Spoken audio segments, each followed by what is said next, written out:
Semana Santa agridocea que nos deixou este 2018, xa que as procesións do xoves e o Venres Santo non puideron saír polo mal tempo que nos acompañou durante estas xornadas festivas na Boa Vila.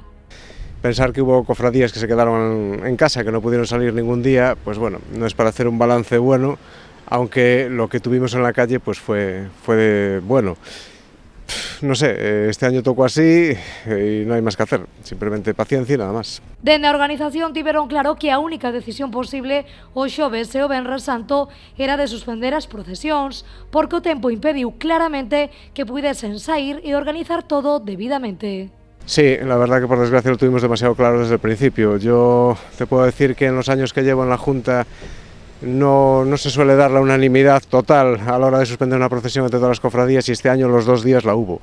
Quiere decir que las condiciones eran las peores posibles, ya no solo de lluvia, sino de viento, de frío, y salir hubiera sido primero una locura por lo que hubieran sufrido las tallas y todo lo que compone la cofradía en general, pero aparte seguramente pues ni hubiéramos tenido tanta gente en las cofradías ni tampoco tanta gente en las aceras. Entonces lo mejor fue haberlo suspendido las 3, tanto las 2 del viernes como la del jueves. Desta maneira explicaba Ramón Peón as razóns que impiden sair unha procesión cando hai mal tempo e choiva. Nosotros, cualquier cofradía, necesitamos como decimos nosotros, una ventana de 5 horas para poder montar, ir a Santa María, salir en procesión y después desmontar.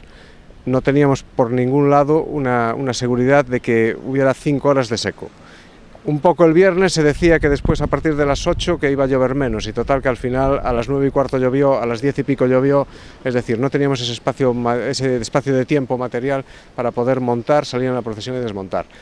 Arriesgarse hubiera sido una locura. Las tallas son antiguas, las tallas necesitan una conservación ya cualquier año de carcomas, de polillas, de humedades, mucho más si se mojan. Unha decisión, a de non sair, que doe a moitos. Por las bandas de tambores y cornetas que llevan desde el mes de septiembre-octubre ensayando, por la gente que lleva desde diciembre-enero preparando sus cosas, pero es que no queda más remedio cuando es esas circunstancias.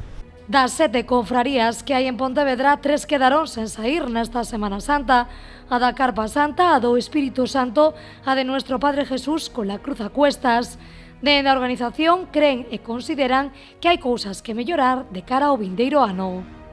Bueno, se quedaron muchas cosas. ¿Qué más se puede mejorar? Bueno, se pueden mejorar sobre todo intentar enriquecer lo que es las cofradías, intentar enriquecer la imaginería.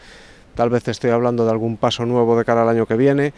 Entonces esas cosas son las que tenemos ahora que sentarnos y ver lo que falta. Seguimos trabajando en restaurar lo que hay y seguimos trabajando también un poco no bastante porque tiene su trabajo la declaración de interés turístico. Esos son un poco los pasos que vamos a seguir y tenemos que trabajarlos desde ya hasta el año que viene y aún así pues hay cosas que van para varios años aún todavía. Un total de 5 procesións das 8 programadas puideron sair nesta Semana Santa, pero as 3 máis importantes, a do xoves e as 2 do venres, quedaron sen poder facer o seu percorrido.